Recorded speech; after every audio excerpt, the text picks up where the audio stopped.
ईश्वरो गुरुरात्मेति मूर्तिभेदविभागिने व्योमवद्व्याप्तदेहाय दक्षिणामूर्तये नमः। सदाशिवसमारम्भां शङ्कराचार्यमध्यमाम् अस्मदाचार्यपर्यन्तां वन्दे गुरुपरम्पराम्।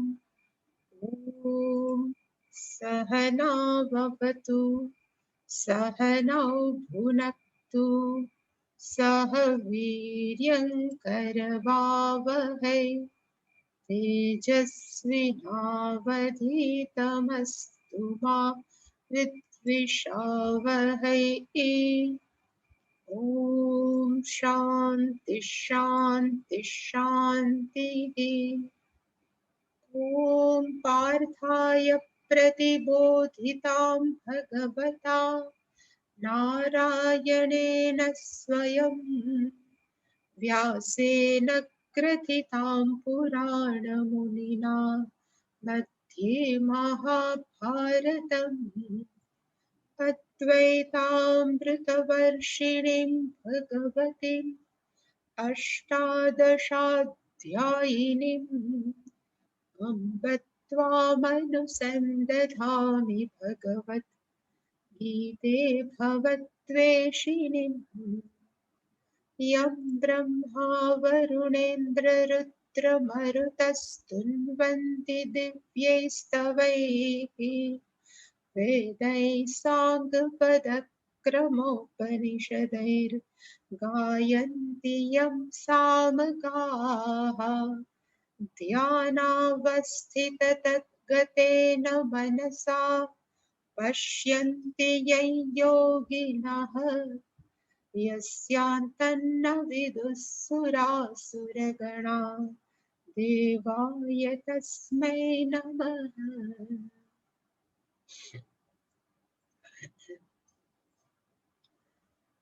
सर्वस्वरूपे सर्वेशे सर्वशक्तिसमन्विते भयेभ्यस्त्राहि नो देवी दुर्गे देवी नमोऽस्तुते।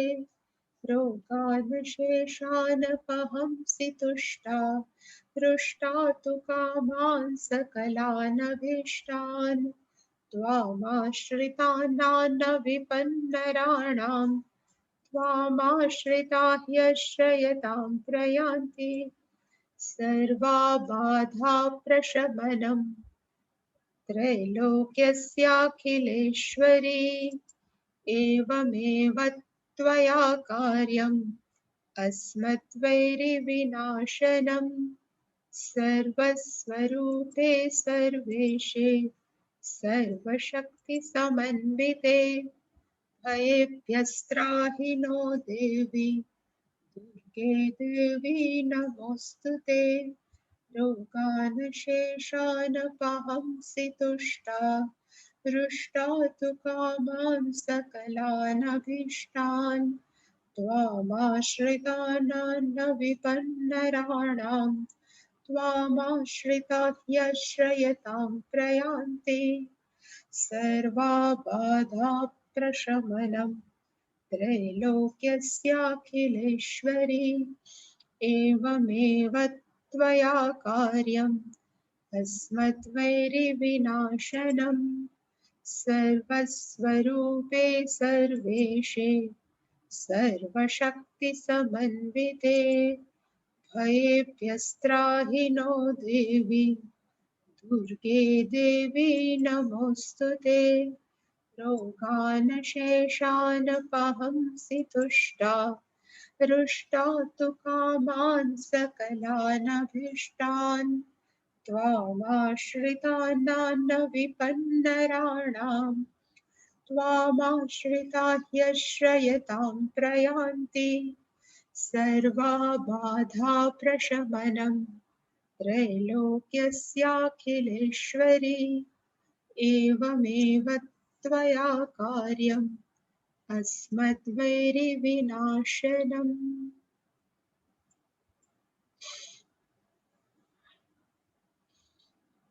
56वां श्लोक।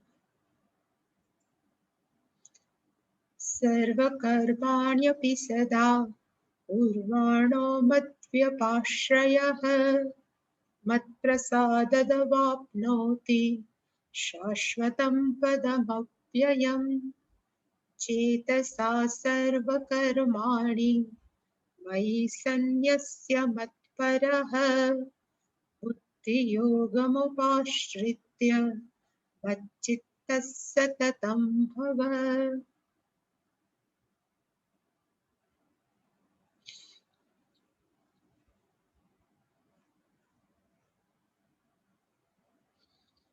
એકાવન, 52 અને 53 આત્મનિષ્ઠા કેવી રીતે પ્રાપ્ત કરી એનું વર્ણન આપણે જોયું હતું કે આ 3 શ્લોકની અંદર ભગવાને કર્યું હતું. એટલે ટોટલ આ 17 કહેવાય ને કે 17 વસ્તુ ભગવાને કહી હતી. ત્યારે આપણે જોયું હતું કે 17 વસ્તુનો આપણા જીવનમાં આપણે ફોલો કરીએ કે એના જેવું જો આપણે જીવન જીવીએ તો આપણને સહજ રીતે આપણે કોણ છીએ એનું જ્ઞાન થઈ શકે. ને એના માટે આપણે શું કરવું જોઈએ, એટલે ભગવાને કીધું હતું કે આપણી બુદ્ધિ છે, અંતઃકરણ શુદ્ધ થવું જોઈએ. આપણે આપણું સ્થૂળ અને સૂક્ષ્મ શરીર છે એને ધીરજપૂર્વક નિયમમાં લેવું જોઈએ. બહારના વિષયોને છોડવા જોઈએ અને રાગ દ્વેષને પણ છોડવા જોઈએ. 51મા શ્લોકમાં જોયું હતું, જેને ખરેખર આત્મજ્ઞાન પ્રાપ્ત કર્યું કે ઈશ્વર જેના દર્શન કરવા હોય તો એ વ્યક્તિએ એકાંતમાં રહેવું જોઈએ, ઓછું ખાવું જોઈએ અને વાણી, કાયા અને માનસ 3ને સંયમમાં રાખવા જોઈએ. વિચારવું પણ વિચારીને, બોલવું પણ વિચારીને અને કરવું પણ વિચારીને. એ આપણા કૈયામાં હોય 3 પ્રવૃત્તિ, વિચારવાની, બોલવાની અને કાયિકમ. એને કહેવાય યત વાક, એટલે કે વાચિક સ્તરે પણ સંયમમાં બોલવું, કાયા સ્થૂળ શરીરે પણ સંયમમાં વર્તવું અને મનમાં વિચાર પણ સંયમ પૂર્વક વિચારવા. એને કહેવાય વાક કાય માનસ. ધ્યાન યોગ પર સતત આપણે ઈશ્વર શું છે એનું નિધિધ્યાસન કરી એના તાદાત્મ્યમય રહેવું. વૈરાગ્યમ સમુપાશ્રિત. આપણે આપણા મનની અંદર વૈરાગ્યનું શરણ લેવું જોઈએ. અને વૈરાગ્યની વ્યાખ્યા આપણે ત્યારે જોઈ હતી. એનું શરણ લેવું જોઈએ. અને 53મા શ્લોકમાં ભગવાને કીધું, અહંકારમ બલમ દર્પમ કામમ ક્રોધમ પરિગ્રહમ વિમુચ્ય. આ 6 વસ્તુ છે એ છોડી દેવી. અહંકારને છોડવો, શરીર સાથે દેહાત્મ ભાવ બુદ્ધિ છોડવી, બલમ મારામાં બહુ તાકાત છે એવું અભિમાન છોડવું, એને કહેવાય બલમ વિમુચ્ય. દર્પ જે આપણી મનની અંદર એક સૂક્ષ્મ અભિમાન હોય એને છોડવું. બાઇન્ડિંગ ડિઝાયર જે બીજાને તકલીફ ને મને તકલીફ કરે એ બધી જ ઈચ્છાઓ છોડવી. ક્રોધને છોડવો, પરિગ્રહ છોડવો. નિર્મમઃ માણસોની અંદરથી મમકાર, ઇવન આ શરીર મારું છે, શરીરના સગાવાલા પરિવારજનો મારા છે, એ બધું જ છોડી દેવું. એને કહેવાય નિર્મમઃ. મમ એટલે કે મારું, નીર એટલે કે જતું રહ્યું છે. જેના મનમાંથી આ મારું છે, શરીરથી લઈને બધી જ વસ્તુ, એને કહેવાય નિર્મમઃ. અને જે વ્યક્તિમાં આ બધા જ ગુણ છે એ સહજ રીતે કેવા હોય તો કે શાંત. આવી વ્યક્તિ છે એ બ્રહ્મ જાણવા માટે કેપેબલ છે, યોગ્ય છે કે સક્ષમ છે.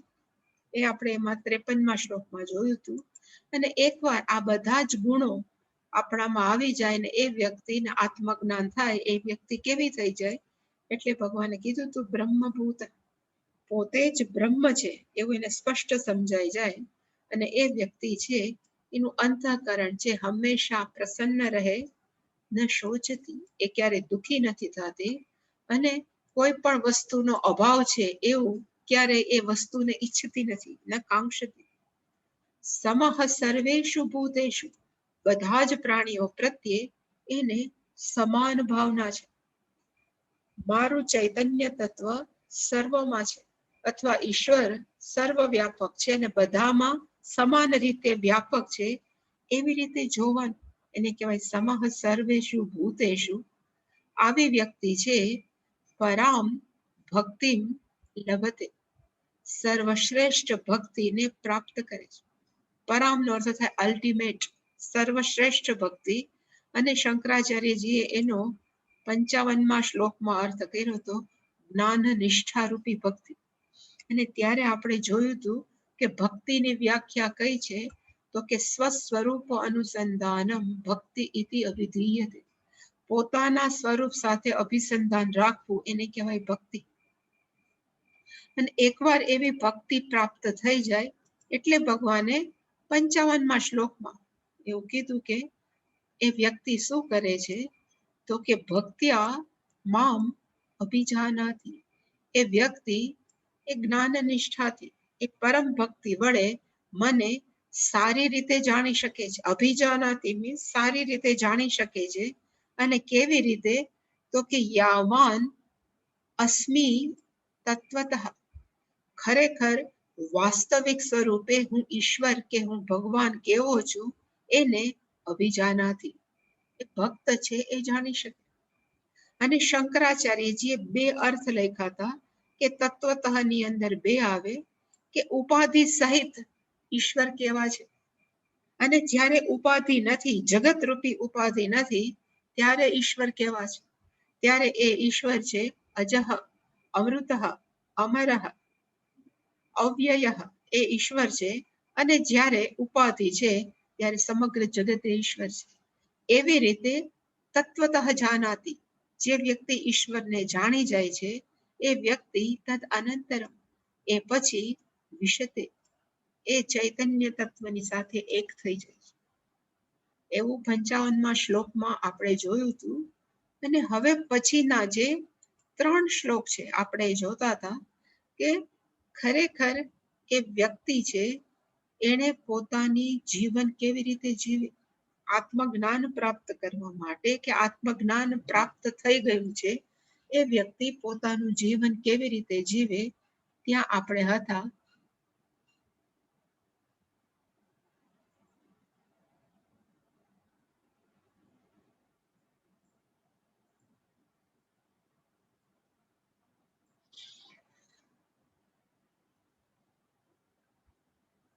અને એની પહેલાનો પેરેગ્રાફ આપણે જોયો હતો, પણ એને ઘણો વખત થઈ ગયો એટલે શંકરાચાર્યજીએ 56મા શ્લોક પહેલા એક પેરાગ્રાફ લખ્યો હતો. અને એને કીધું હતું કે અત્યારે ભગવાન શું કરી રહ્યા છે, તો આપણે પાછળથી જોઈએ.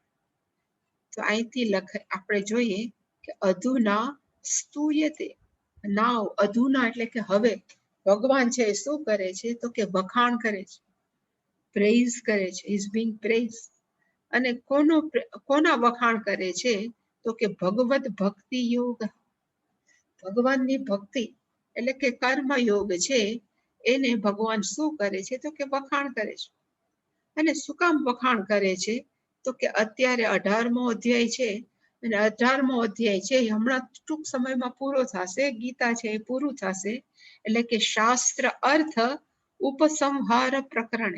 એટલે આ પ્રકરણ કયું ચાલે છે, તો કે આ ગીતા શાસ્ત્ર છે એના અર્થનો ઉપસંહાર, એની સમરી થઈ રહી છે. એના માટે થઈને અત્યારે ભગવાન છે છેલ્લી વાર કર્મયોગ છે એ સ્તુયતે. અને આટલો બધો કર્મયોગને એને શાસ્ત્રના અર્થને ભગવાન શું કામ રિપીટ કરે છે, એટલે શંકરાચાર્યજી કીધું શાસ્ત્ર અર્થ નિશ્ચય દાર્ઢ્યાય. શાસ્ત્ર અર્થને દ્રઢ કરવા માટે, દાર્ઢ્યાય એનો અર્થ થાય દ્રઢ, દ્રઢ કરવા માટે થઈ અને ફરીવાર ભગવાન કર્મયોગનો કહેવાય ને કે વખાણ કરે છે.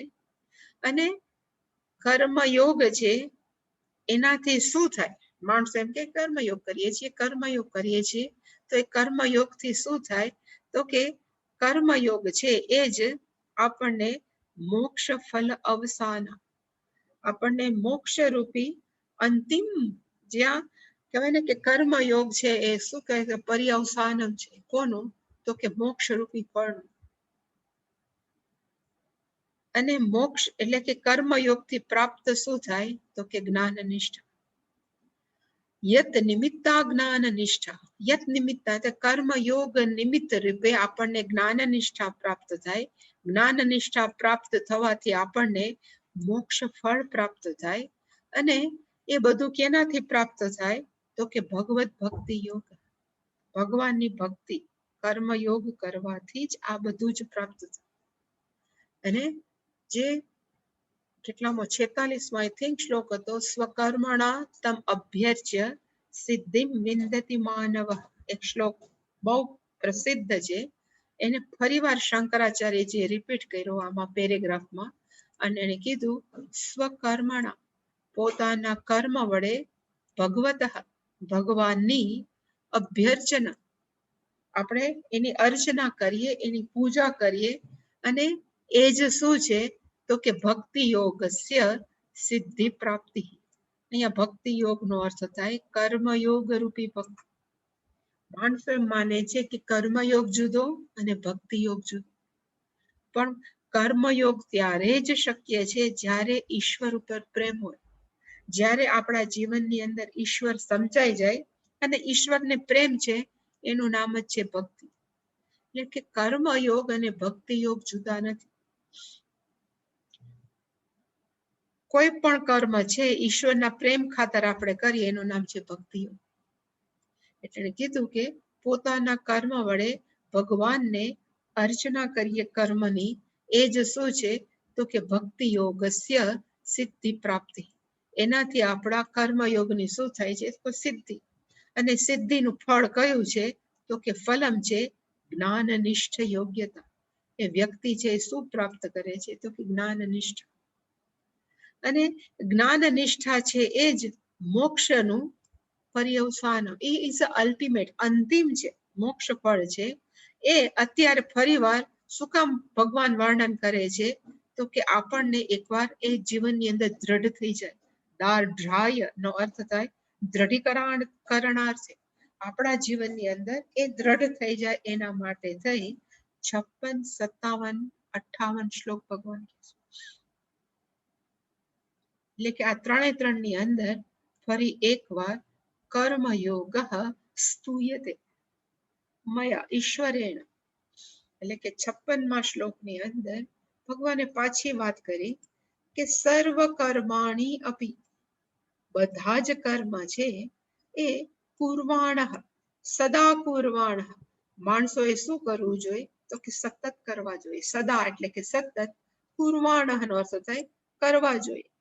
પણ કેવા ભાવનાથી તો કે મદ વ્યપાશ્રય,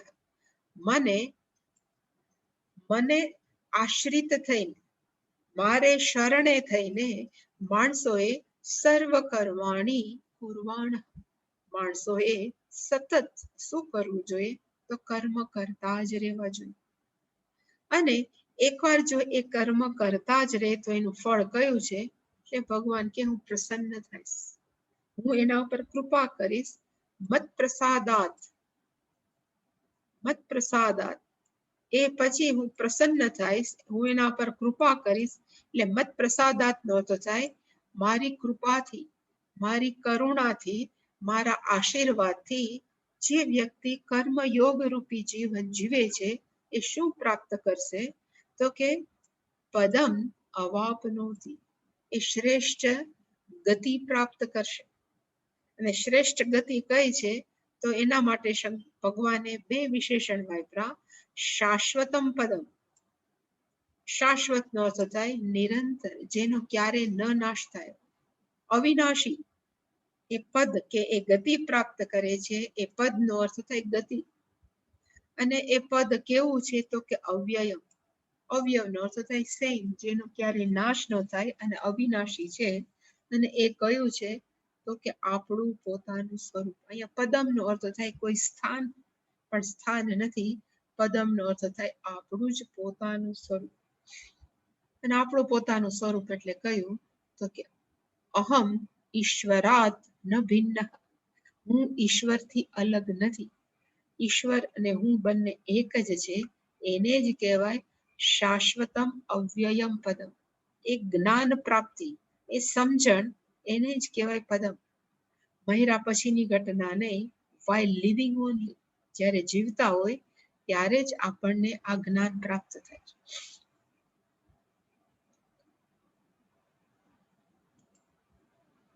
હવે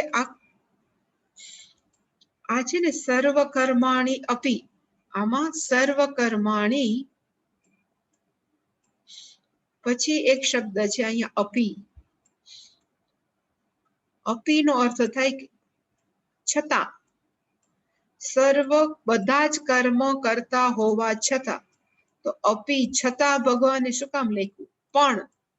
એટલે શંકરાચાર્ય જેવો અર્થ કર્યો કે કર્મ છે ઘણા બધા હોય છે, 5 પ્રકારના. કામ્ય કર્મ, પછી નિત્ય કર્મ, નૈમિત્તિક કર્મ, પ્રતિષિદ્ધ કર્મ, પ્રાયશ્ચિત કર્મ. એ બધાને કહેવાય સર્વ કર્મ. હવે અપીનો અર્થ થાય કે ક્યારેક અજાણતા, આપણે ઘણી વાર જોયું છે ને, પાછો આ તો છેલ્લો અધ્યાય છે, એટલે કે જે બધા જ કર્મ છે એમાં ભગવાને કીધું કે આપણે કર્મયોગીએ કયા કર્મ કરવા જોઈએ? તો કે નિત્ય અને નૈમિત્તિક કર્મ. નિત્ય કર્મ અને નૈમિત્તિક. કામ્ય કર્મ ન કરવા જોઈએ. એના કામ્યનો અર્થ થાય આપણને ગમતા. અને પ્રતિષિદ્ધ કર્મ પણ ન કરવા જોઈએ. પ્રતિષિદ્ધ નો અર્થ થાય જે કરવાની ના પાડી છે.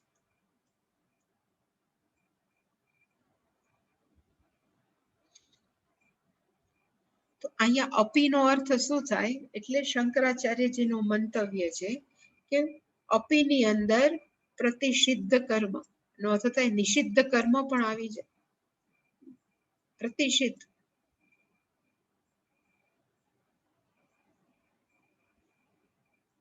માણસો છે ક્યારેક પ્રતિષિદ્ધ કર્મ પણ કરી શકે છે. આપણે ગમે એટલી સાવધાની રાખીએ છતાં પણ અજાણતા આપણાથી પગ નીચે કીડીઓ મરી જાય, મકોડા મરી જાય, વાળતા હોય, પોતું કરતા હોય, રાંધતા હોય, પેલા અનાજ જે આવતું હોય એને ધોતા હોય, કાપતા હોય. કેટલાય જાણતા અજાણતા કેટલાય કર્મો એવા છે કે જેનાથી અજાણતા જીવોની હિંસા થતી હોય. એ બધી જ હિંસા છે એ કેની અંદર આવે? ખરેખર પ્રતિષિદ્ધાની.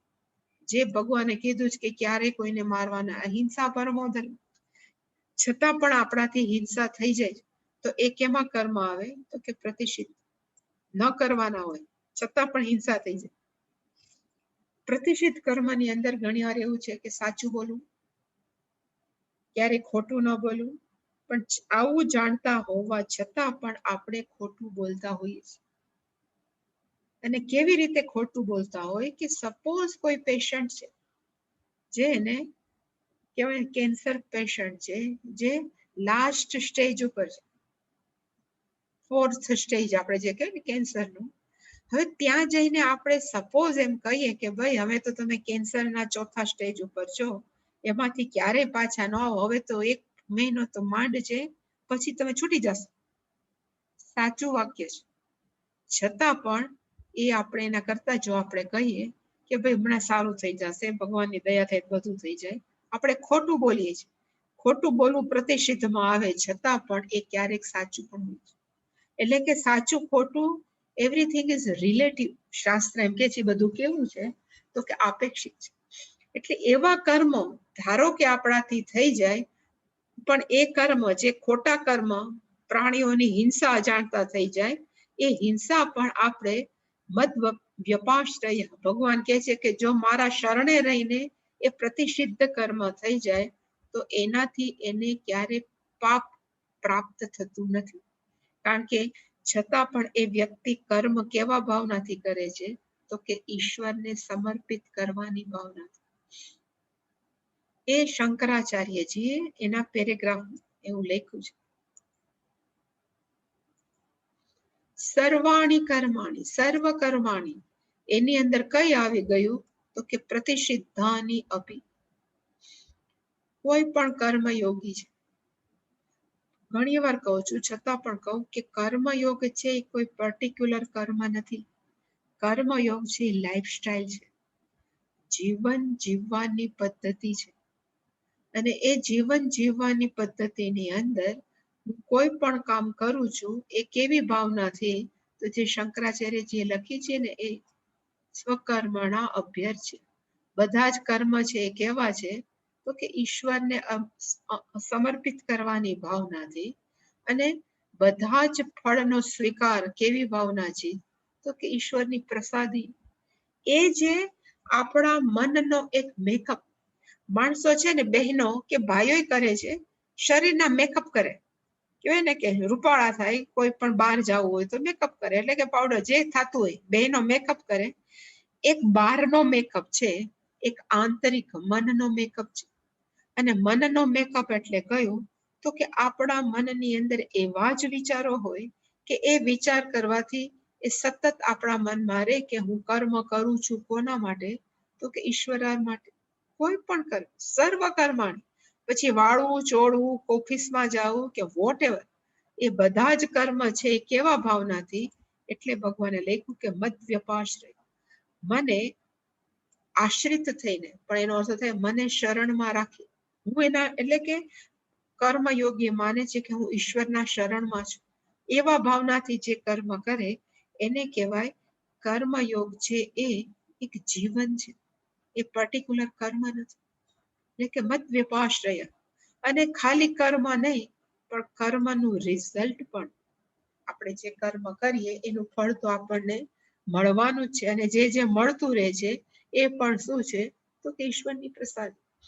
એવી જે આપણે લાઈફસ્ટાઈલ જીવવા જ કરીએ, એટલે ભગવાન કહે છે કે પછી હું શું થશે, કે મત પ્રસાદ, મારા પ્રસાદથી, મારી કૃપાથી પછી એ વ્યક્તિ છે એ ભવિષ્યની અંદર હું પોતે કોણ છે પ્રાપ્ત કરશે. એ શંકરાચાર્ય જ્યાં લખ્યું છે, સર્વ કર્માણીનો અર્થ થાય પ્રતિષિદ્ધાની કર્માણી અપી. ઇવન જે ભૂલથી આપણને ખોટની હિંસા થઈ જાય છે, પણ છતાં સદા કુર્વાણ, અહીંયા જે લખ્યું છે હંમેશા કરતો જ રહે છે. કુર્વાણનો અર્થ થાય અનુતિષ્ઠન, જે હંમેશા કર્મયોગનું જ પાલન કરે છે, એની અંદર જ જીવન વિતાવે છે. અને કેવી રીતે, તો કે મત વ્યપાશ્રય, એટલે કે મત વ્યપાશ્રયનો અર્થ શું થાય, એટલે શંકરાચાર્યજી લખ્યું કે મદ વ્યપાશ્રયનો જે વ્યક્તિ જાણે છે કે હું કોણ છું, તો કે અહમ વાસુદેવ, જે જાણે છે કે હું વાસુદેવ છું. અને અહીંયા વાસુદેવનો અર્થ વસુદેવજીના દીકરાને, ખરેખર વસુદેવના દીકરાનો નામ વાસુદેવ જ થાય. રઘુકુળમાં જન્મેલા ને રાઘવ કહેવાય, દશરથના દીકરાને દાશરથ કહેવાય, એવી જ રીતે વસુદેવના દીકરાને વાસુદેવ કહેવાય. પણ અહીંયા વાસુદેવનો અર્થ છે વ્યાપનોથી, જે બધી જ જગ્યાએ વાસયતી સર્વ, આખા જગતમાં જે વસી રહ્યો છે. અને કેવી રીતે, તો કે દેવ, અહીંયા દેવનો અર્થ થાય સ્વપ્રકાશિત ચૈતન્ય તરીકે, જે સર્વવ્યાપક તત્વ જે રહેલું છે એને જે સમજે છે. એટલે કે હું કોણ છું, તો કે માણસ માને છે કે અહમ વાસુદેવ, હું કોણ છું, તો કે સર્વવ્યાપક ચૈતન્ય તત્વ, પ્લસ હું કોણ છું, તો કે અહમ ઈશ્વર. ઈશ્વરનો અર્થ થાય જે હું બધા જ ઉપર શાસન કરું છું.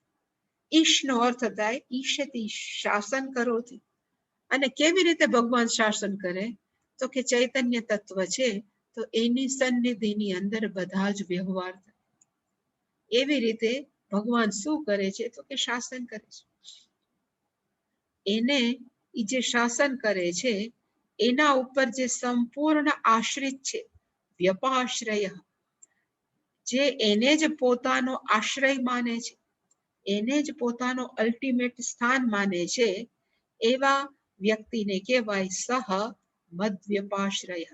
એવી કર્મયોગી વ્યક્તિ છે એ કેવી છે, તો કે મારા શરણે છે. અને એનો અર્થ શંકરાચાર્યજીએ તો પણ કર્યો, મયી અર્પિત સર્વાત્મ ભાવ ઇતિ અર્થ. મને અર્પણ કરે છે. શું અર્પણ કરે છે, તો કે સર્વાત્મ ભાવ. સોનીને જો ખબર પડી ગઈ હોય કે અહીંયા જેટલા રમકડા છે, કે અહીંયા જેટલા ઘરેણા છે એ બધા જ સોનાના છે, તો એ સોનીની બધા જ અલંકારો પ્રત્યે ભાવના કેવી હોય? તો કે સુવર્ણ. એવી જ રીતે જે કર્મયોગીને જ્ઞાન થઈ ગયું છે કે અહીંયા જે પણ છે એ ઈશ્વર જ છે. પછી હું જે વ્યવહાર કરું પછી એ મને એવું લાગે છે કે એ વ્યક્તિને હું ગમતો નથી કે ગમતી નથી, છતાં પણ મારો વ્યવહાર એ વ્યક્તિ સાથે કેવો છે? તો કે એ ઈશ્વર જ છે. એને કહેવાય મયી અર્પિત. એને આપણે કહે ને કે હું મારા કર્મ બધાને અર્પણ કરું છું, એટલે કે મને જે બધા જ કર્મ અર્પણ કરે છે, પણ કેવી રીતે? સર્વાત્મ ભાવ. અહીંયા જે છે એ બધું ઈશ્વર છે. કુંભારને ખબર હોય કે એના કુંભારવાડાની અંદર જેટલા પણ વાસણો પડ્યા છે એ બધા જ માટી જ છે. પછી એનો વ્યવહાર રૂપાળા બનેલા કુંજા સાથે અને નાનું આપણું કોડિયું હોય તો એક સરખો જ હોય કે આમાં છે તો માટી જ. એવી જ રીતે કર્મયોગીને ખબર છે કે રાજાથી લઈ કોઈ પણ પશુ પક્ષી કે જીવ જંતુ છે એ બધા જ કેવા છે? તો કે ઈશ્વર છે. અને એની સાથે જે કર્મ કરે છે એ કેવા ભાવથી? સર્વાત્મ ભાવ. બધા જ માં ઈશ્વર. એટલે જાણતા આપણે કીડીઓ ઉપર પગ ન મૂકીએ, કારણ કે આપણને ખબર છે એમાં પણ ઈશ્વર જ છે. એવા ભાવથી જે જીવે છે એને કહેવાય મદ વ્યપાશ્રય. જેને મારું જ આશ્રય છે, જેને મારું જ શરણ છે, એવી વ્યક્તિ બધા જ કર્મ કરે છે. એનું પછી શું થાય છે? એટલે મત પ્રસાદાત. એટલે શંકરાચાર્ય લખ્યું સહ અપી, તે વ્યક્તિ છે મત પ્રસાદાત. એટલે શંકરાચાર્ય લખ્યું મત નો અર્થ થાય મમ ઈશ્વરસ્ય પ્રસાદથી, મારા ઈશ્વરની કૃપાથી એ વ્યક્તિ છે અવાપનોતી, પ્રાપ્ત કરે છે. અને શું પ્રાપ્ત કરે છે? તો કે શાશ્વતમ નો અર્થ થાય કોઈ દિવસ ન નાશ પામે એવું, નિત્યમ. વૈષ્ણવમ પદમ અવ્યયમ અવાપનોતી, એ શું પ્રાપ્ત કરે છે? તો કે ન નાશ પામે એવું વૈષ્ણવનું પદ. અને અહીંયા પણ વૈષ્ણવનો અર્થ થાય વિષ્ણોહો ભાવઃ વૈષ્ણવ. અને વિષ્ણુનો અર્થ શું થાય? તો કે વ્યાપકાત વિષ્ણુ, જે સર્વવ્યાપક છે એને વિષ્ણુ કહેવાય. અને જેવું કરે એનાથી હંમેશા સ્ટેપ યાદ રાખવા કે કર્મયોગથી અંતઃકરણ શુદ્ધિ, અંતઃકરણ શુદ્ધિ થયા પછી ઈશ્વરના જપ કે અનુષ્ઠાન એકાગ્ર ભાવનો આપણને પ્રાપ્તિ થાય. શ્રવણ મનન નિધિધ્યાસન, એ બધું જ કર્યા પછી આપણને શું પ્રાપ્ત થાય? તો કે ઈશ્વરની કૃપા. અને એનાથી આપણે આપણું વાસ્તવિક સ્વરૂપ જાણી શકીએ. એનો અર્થ કે ઈશ્વરને જાણવાથી, ઈશ્વરને કર્મ સમર્પિત કરવાથી આપણે આપણું વાસ્તવિક સ્વરૂપ જાણી શકતા હોય તો ભગવાન કે તો એવી જ જીવન માણસોએ શું કરવું જોઈએ? તો કે જીવવું જોઈએ. એટલે કે 57માં શ્લોકમાં યસ્માદ એવમ તસ્માદ, જો આવું જ હોય, આવું જ હોય. યસ્માદ નો અર્થ થાય કારણ કે. કારણ કે જો આવું હોય તો, અને શું? તો કે ઈશ્વરને શરણ રાખી અને જો કર્મ કરીએ તો ભગવાન આપણને અવ્યયમ શાશ્વતમ પદમ અવાપનોતી જો આપે. એના માટે થઈ આપણે શું કરવું જોઈએ? એટલે છેલ્લી વાર આઈ થિંક ભગવાને આમાં એને પાછી એક કહેવાય ને સલાહ આપી અર્જુનને, ચેતસા સર્વ કર્માણી મયી સંન્યસ્ય મત્પરઃ બુદ્ધિ યોગમ ઉપાશ્રિત્ય મચ્ચિત્તઃ સતતમ ભવ. ફરી વાર ભગવાને કીધું તારે શું કરવું જોઈએ? તો કે મત્પરઃ. મત્પરઃ થઈ સર્વ કર્માણી ચેતસા, મનથી, મયી સંન્યસ્ય, સેમ કર્મયોગની ભાવ. એક શબ્દ ભગવાન અહીંયા વાપરો મત્પરઃ, મારે પરાયણ થઈ. મોટે ભાગે માણસો કેવા હોય ખબર છે? પુત્ર પરહ, પરિવાર પરહ, પછી પૈસા પરહ, પછી નેમ અને ફેમ એટલે કે યશ પરહ, એટલે ઈશ્વર સિવાય દુનિયાની કોઈ પણ વસ્તુ પર. આપણે જીવનમાં ગોલ કયો હોય? તો કે એક જ, ઘરના બધા સુખી રહે, ઘરમાં બધા મજા આવે. એનો અર્થ કે આપણે કેવા છીએ? તો કે કુટુંબ પરહ. પણ જે વ્યક્તિનું જીવન કુટુંબ પરહ નથી, જે વ્યક્તિનું જીવન ખાલી ખ્યાતિ પરહ નથી, પોતાની ખ્યાતિ થાય, પ્રખ્યાતિ થાય, એનું નામ થાય એવું નથી, પણ જેનું જીવન છે ઈશ્વર પર, જેના જીવનનો ગોલ, જેના જીવનનું ધ્યેય ઈશ્વર જ છે. આપણે જે 4 ભક્ત જોયા ને એમાં હતા અર્થાર્થી અને બીજા હતા આર્તઃ. એ બે ભગવાનને યાદ કરે પણ ક્યારે? તો એ બધા મતપરહ નથી. એ થાય ખરા ઈશ્વર પરાયણ, પણ ક્યારે? તો કે દુઃખી થાય ત્યારે ઈશ્વરને યાદ કરે. એ રીતે અર્થાર્થી, જેને જગતની અંદર કંઈક જોતું હોય ત્યારે ભગવાનને યાદ કરે. પણ આ મતપરહનો અર્થ તો એમાં બે આવી શકે. એક જિજ્ઞાસુ છે, જિજ્ઞાસુ ભક્ત, જેને ઈશ્વર કોણ છે એ જાણવામાં રસ છે. એ કેવા હોય? તો કે ઈશ્વર પરહ. અથવા જ્ઞાની, જેને ખબર પડી ગઈ છે એ ઈશ્વર પરહ. એટલે ભગવાને કીધું કે માણસોએ કેવું થવું જોઈએ? તો કે મતપરહ. સંસાર પરહ થવાની જરૂર નથી, મતપરહ. તું મારામય થા, અને પ્લસ બીજું શું કરવાની જરૂર છે? સર્વ કર્માણી સંન્યસ્ય. બધા જ કર્મને તું છોડી દે.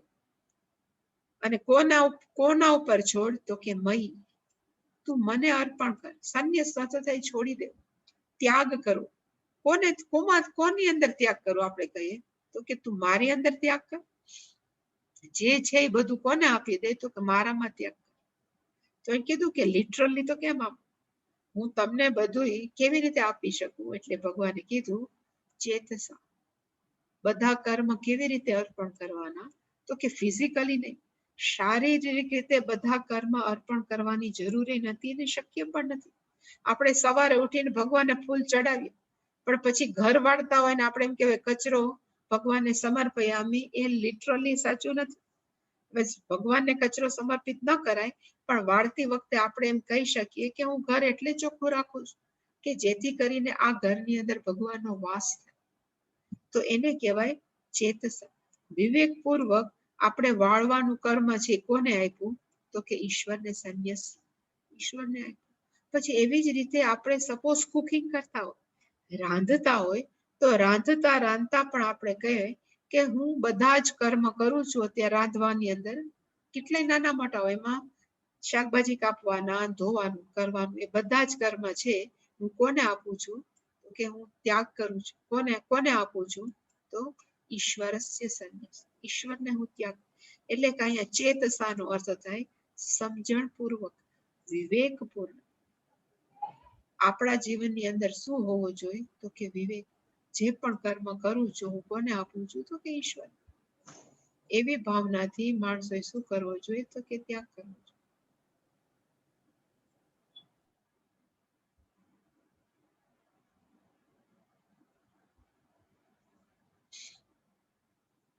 અને પ્લસ બુદ્ધિ યોગમ ઉપાશ્રિત. બુદ્ધિ યોગનો અર્થ શંકરાચાર્યજીએ કર્યો છે કે ટોટલી ઈશ્વર સાથે પોતાનું મન એક કરીને, આપણે જેને સમાધાન કહે છે, સમાહિત ચિત્ત, એકાગ્ર.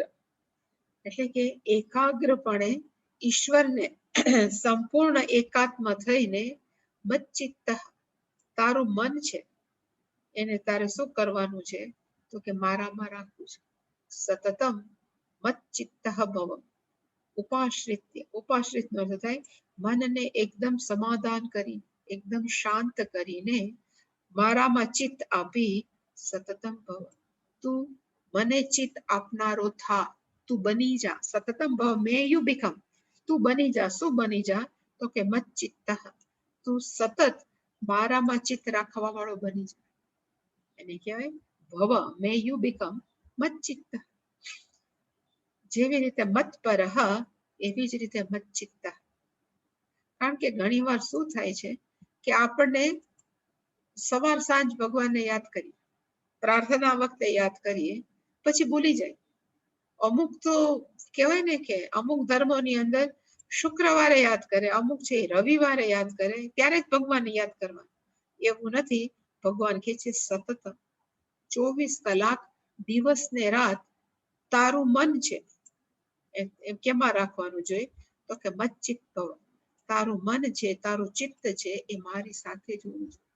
અને ક્યારે શક્ય છે? તો કે બુદ્ધિ યોગમ ઉપાશ્રિત. હવે આપણું મન ચારે બાજુ દોયડા જ કરતું હોય સંસારની અંદર, અને કોક એમ કે મન ભગવાનમાં રાખો તો રે નહીં. એટલે કે પેલી કઈ જરૂર છે? તો તો કે બુદ્ધિ યોગ. જેવી રીતે આપણે કહીએ ને કે સમાધિ, સમાધિનો અર્થ થાય સમ્યક આધીયતે મન. સંપૂર્ણપણે આપણું મન છે એ આપણા ધ્યેય વિષયમાં લાગી જાય, પછી મન બહાર ન જાય. એવી રીતે આપણું મન છે સતત ઈશ્વર સાથે રહેવું જોઈએ. ને જો ઈશ્વર સાથે રહે તો એની સાથે એક થયેલું જોઈએ. એને કહેવાય બુદ્ધિ યોગમ ઉપાશ્રિત.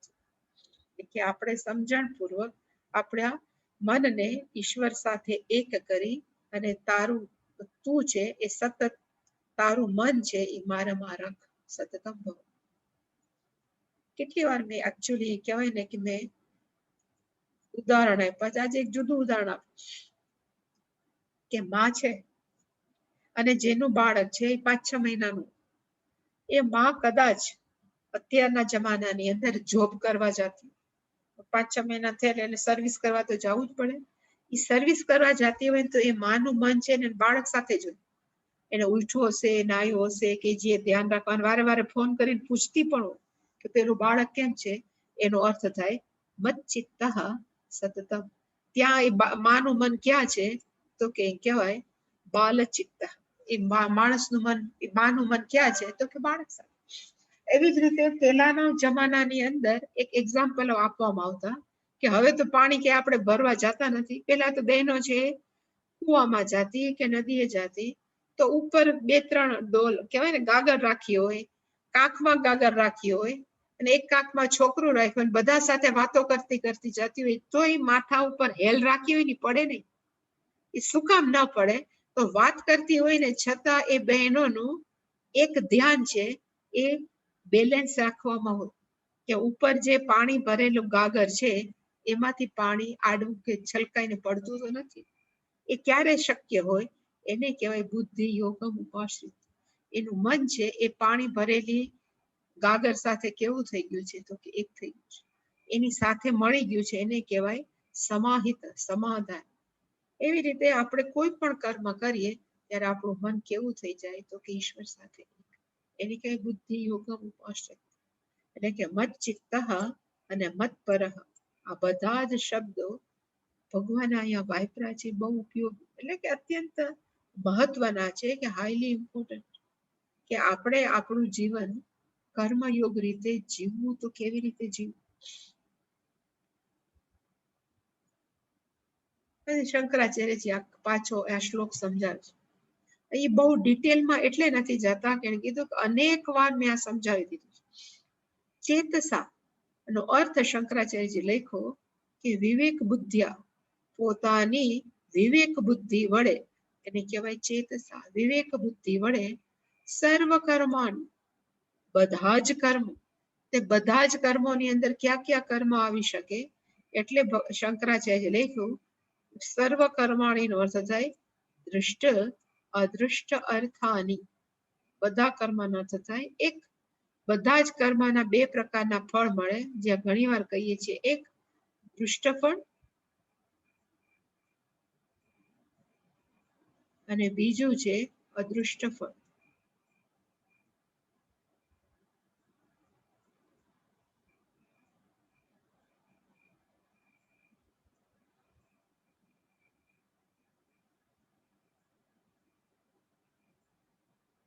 આપણે જપ કર્યા, જપ કરતા કરતા આપણને આનંદ આવ્યો, એ આનંદ છે ને એને કહેવાય દૃષ્ટ ફલમ.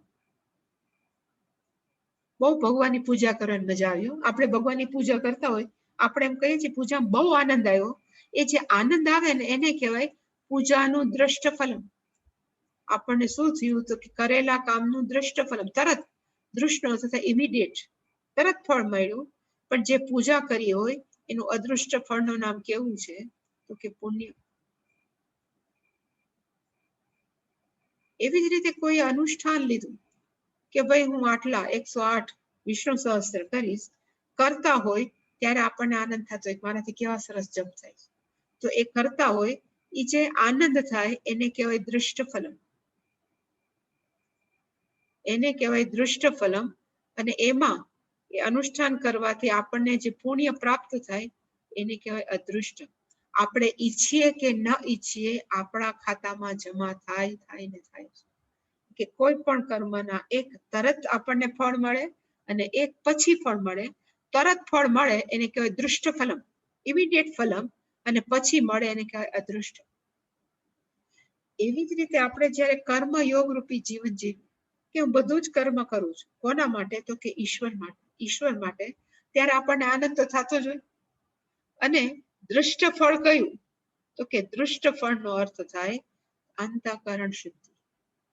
આપણને જે સંપૂર્ણ આપણે કર્મ યોગ રૂપી ભાવનાથી કર્મ કરતા હોય તો એનું દૃષ્ટ ફળ કયું? તો કે ચિત્ત શુદ્ધિ. છતાં પણ એના આપણા ખાતામાં પુણ્ય તો જમા થવાના છે. હવે એ પુણ્ય વળી પાછું માણસો એમ કહેવા ન માંડે મારે મર્યા પછી સ્વર્ગમાં જવું. એ પુણ્ય આપણે કહીએ કે મારે નથી જોતા, તો એ પુણ્ય પણ ભગવાન છે, એ આપણે ચિત્ત શુદ્ધિ માટે વાપરી શકીએ. નહીતર એ અદૃષ્ટ છે, જે પુણ્ય છે એ આપણને ક્યાંક તો પ્રાપ્ત થાય જ. પછી કહેવાય ને કે કમ્ફર્ટ વાળી જીવન હોય એવી રીતે મળે. પણ કર્મયોગનું દૃષ્ટ ફલમ કયું છે? તો કે ચિત્ત શુદ્ધિ. અને બીજું, કર્મયોગથી એક કયો ફાયદો થાય? મોટામાં મોટો ફાયદો છે કે જ્યારે આપણે આપણને પોતાને કેન્દ્રિત રાખીને કર્મ કરીએ, અને જ્યારે આપણે કહીએ હું આ કામ કરું છું, હું આમ કરું છું, એ કામ કરવાથી આપણા મનની અંદર ટેન્શન વધે કે મેં આ કર્યું છે બરાબર થશે કે નહીં. પ્લસ કર્મ કરતા કરતા આપણી અંદર રાગ દ્વેષ વધે કે ભાઈ આ મેં આના માટે કર્યું છે, હું આના માટે કરું છું. જ્યારે હું પોતાને કેન્દ્રમાં રાખીને કર્મ કરું છું ને, ત્યારે પ્રેશર ડેવલપ થાય. આનું ફળ કેવું થશે એને કહેવાય દબાણ, પ્રેશર કુકર. પ્રેશર ડેવલપ થાય. અને બીજું, રાગ દ્વેષ વધે. પણ જ્યારે કર્મયોગ કરતા હોય કે હું કોના માટે કર્મ કરું છું? તો કે ઈશ્વર માટે. તો ત્યાં રાગ દ્વેષ ઓછા થાય. કારણ કે ઈશ્વર માટે આપણને દ્વેષ પણ નથી ને અટેચમેન્ટ નથી, ખાલી પ્રેમ છે. જેવા રાગ દ્વેષ ઓછા થાય એને કહેવાય અંતઃકરણ શુદ્ધિ. જેટલા અંદર રાગ દ્વેષ છે એને કહેવાય આપણું અંતઃકરણ કેવું છે? તો અશુદ્ધ. અને પ્લસ બીજું જે પ્રેશર ડેવલપ થતું હોય ને, હવે શું થશે, એનું ફળ કેવું આવશે, એવું પણ આપણે પ્રેશર. એટલે માણસોને જે ડિપ્રેશન આવે, માણસો છે સતત ટેન્શનમાં રહે, હવે શું થશે, એ બધા જ માંથી માણસ બહાર નીકળી જાય જ્યારે કર્મયોગ ભાવનાથી કર્મ કરતો. એ એનું કેવું છે? તો કે દૃષ્ટ ફલમ.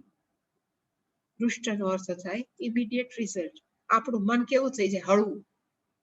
એ જે હળવું કહેવાય એને કહેવાય કર્મયોગનું દૃષ્ટ ફલમ. એ હળવું થાય એને જ કહેવાય ચિત્ત શુદ્ધિ. અને પાછું એનું પુણ્ય તો મળવાનું જ. એ પુણ્યના પ્રસાદે કદાચ આપણને સારા ગુરુ કે સારા આચાર્ય કે શાસ્ત્ર સાથે સંગ કરાવે, એનો પણ આપણને સંગ થાય. એ બધું પણ કેને લીધે થાય? તો કે કર્મયોગ. એટલે એને કીધું કે સર્વ કર્માણી, બધું કેવી, એટલે કયા કર્મ છે?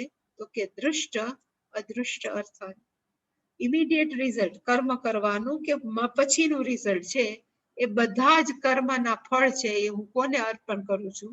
તો કે મય ઈશ્વરે સંન્યસ્ય. ભગવાન કહે છે કે તું મને ઈશ્વરને અર્પણ કરીને, સંન્યસ્ય અર્પણ કરીને. અને શંકરાચાર્ય જે કોટેશન આપ્યું, યદ કરોષી યદ અશ્નાસી ઇતિ ઉક્ત ન્યાયેન મત્પરઃ. ઉતિ ઉક્તેન ન્યાયેન, એટલું રાખી. આ 9મા અધ્યાયનો શ્લોક છે.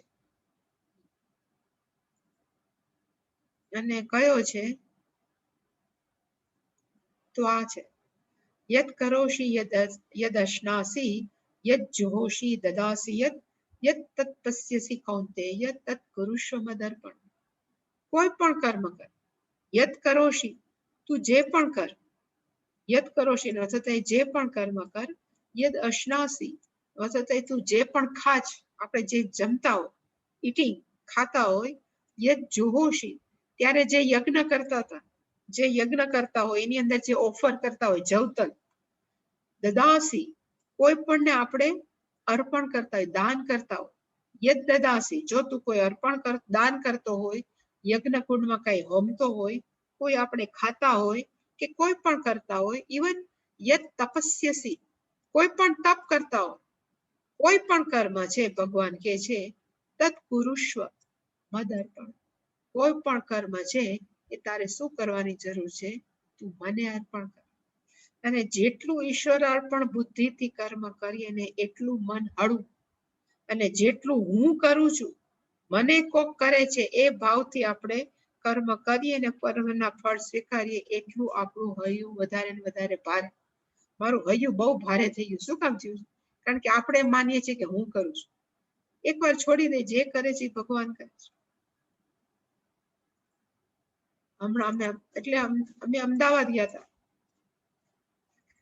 તમને જો યાદ હોય તો આપણે એકવાર ગધેથળ ગયા હતા, બધા બસ લઈને.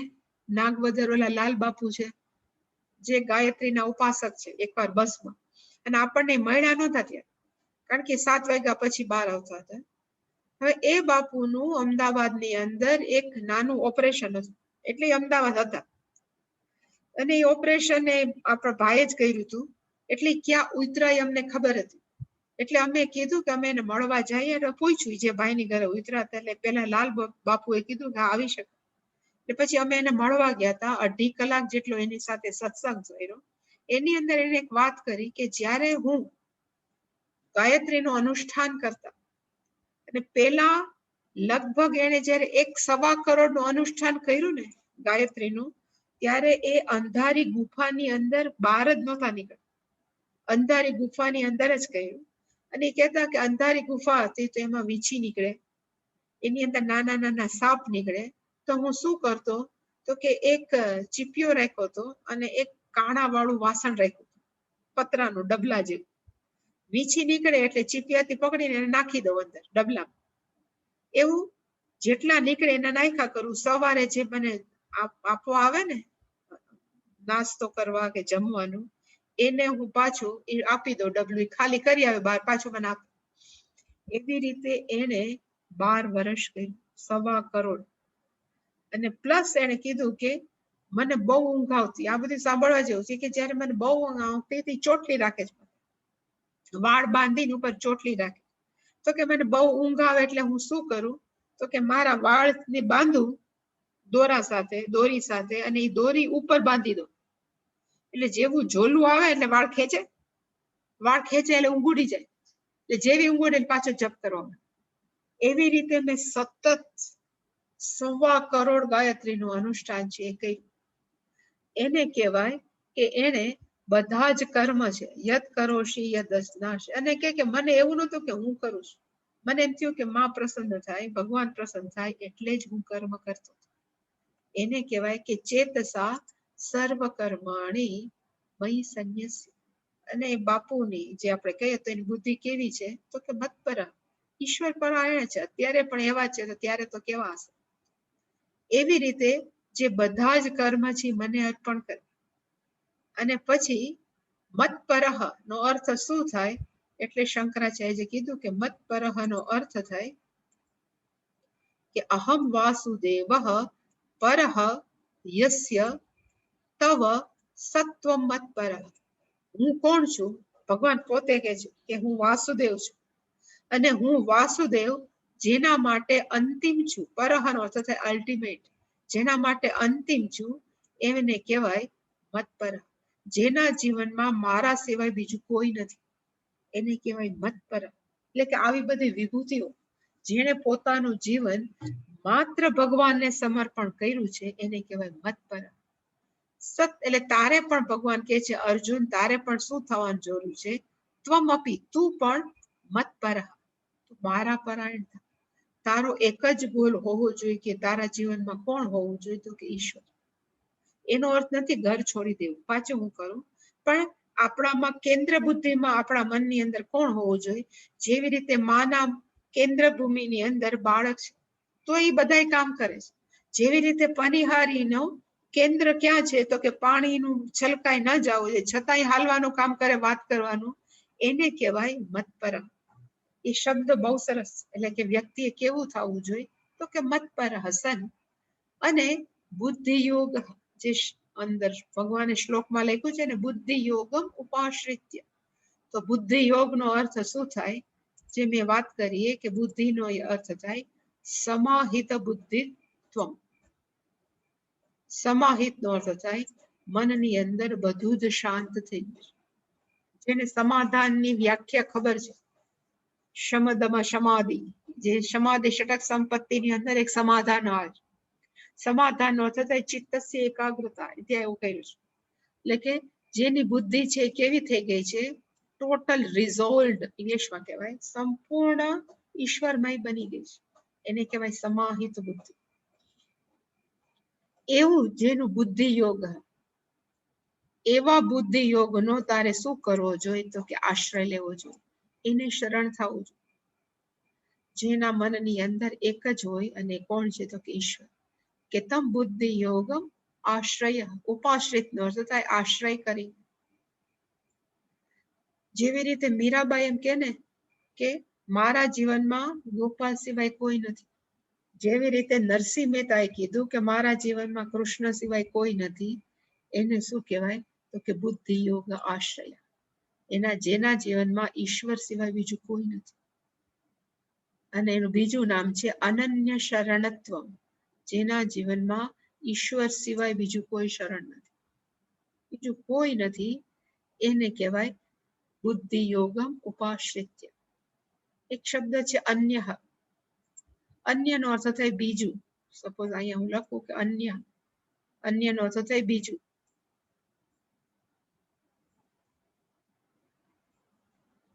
પણ ન અન્ય, જેનો કોઈ બીજું છે જ નહીં, એને કહેવાય અનન્ય. જેના જીવનમાં ઈશ્વર સિવાય ન અન્ય કશ્ચિત, જેના જીવનમાં ઈશ્વર સિવાય બીજું કોઈ નથી, એને કહેવાય અનન્ય. અને એનું શરણમ લઈ એને કહેવાય બુદ્ધિ યોગમ ઉપાશ્રય.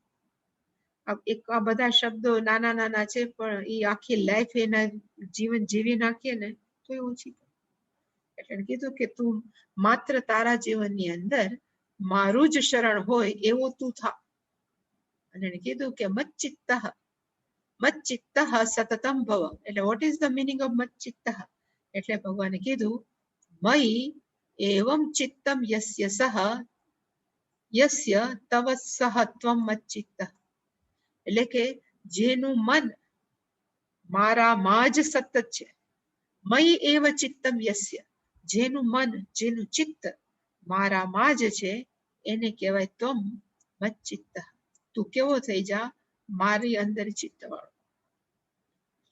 આપણે ક્યારેક જોશું, પણ ચિત્તનો અર્થ એકોર્ડિંગ ટુ પૂજ્ય સ્વામીજી નો અર્થ થાય અનકોન્શિયસ. આપણા 3 માઇન્ડ છે ને, જાગૃત મન, અર્ધ જાગૃત મન અને અજાગૃત, અનકોન્શિયસ. એ અનકોન્શિયસ છે, એને લીધે જ આપણે ડિસ્ટર્બ રહે. આપણને કંઈક ને કંઈક દુઃખના, કંઈક ને કંઈક આપણને વિચારો આપ્યા કરે. એ અનકોન્શિયસ થી ટોટલ રિઝોલ્વ થઈ જાય ઈશ્વરમાં, એને કહેવાય મચ્ચિત્ત. તારું સંપૂર્ણ અનકોન્શિયસ અજાગ્રત છે, મન છે, એ મારામાં તું સમર્પણ કરી દે, તું મને આપી દે. એવી રીતે તું હંમેશા એવો જ રહે. એટલે કે સતતમ, સતતમ નો અર્થ થાય સર્વદા, ઓલવેઝ. ભવનો અર્થ થાય મે યુ બીકમ, તું બની જા. તું કેવો સતત થઈ જા? તો કે મચ્ચિત્ત. તું સર્વદા મારું ચિત્ત છે, મારામાં ચિત્ત રાખવા વાળો થઈ જા. તું સર્વદા બુદ્ધિ યોગમ ઉપાશ્રિત્ય થઈ જા. એટલે કે તારું હંમેશા મન કેવું હોવું જોઈએ? તો કે મારા. આવી રીતે તારું મન કેવું હોવું જોઈએ? તો કે મારા. ટૂંકમાં તારું મન બીજે ક્યાંય ન હોવું જોઈએ, માત્ર મારામાં જ હોવું જોઈએ. તો પછી તારું શું થશે? તો કે બધા જ દુર્ગમ પંથ છે ને, યુ વિલ ક્રોસ ઓવર, તું તરી જઈશ. એટલે પછી 58મા શ્લોકમાં કે છે, જેનો અર્થ આપણે આવતીકાલે જશે.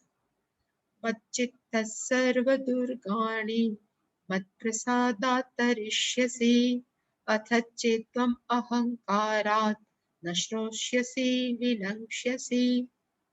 આનો અર્થ આપણે આવતીકાલે જોશું.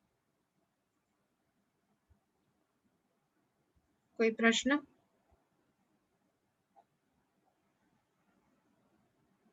નહીં?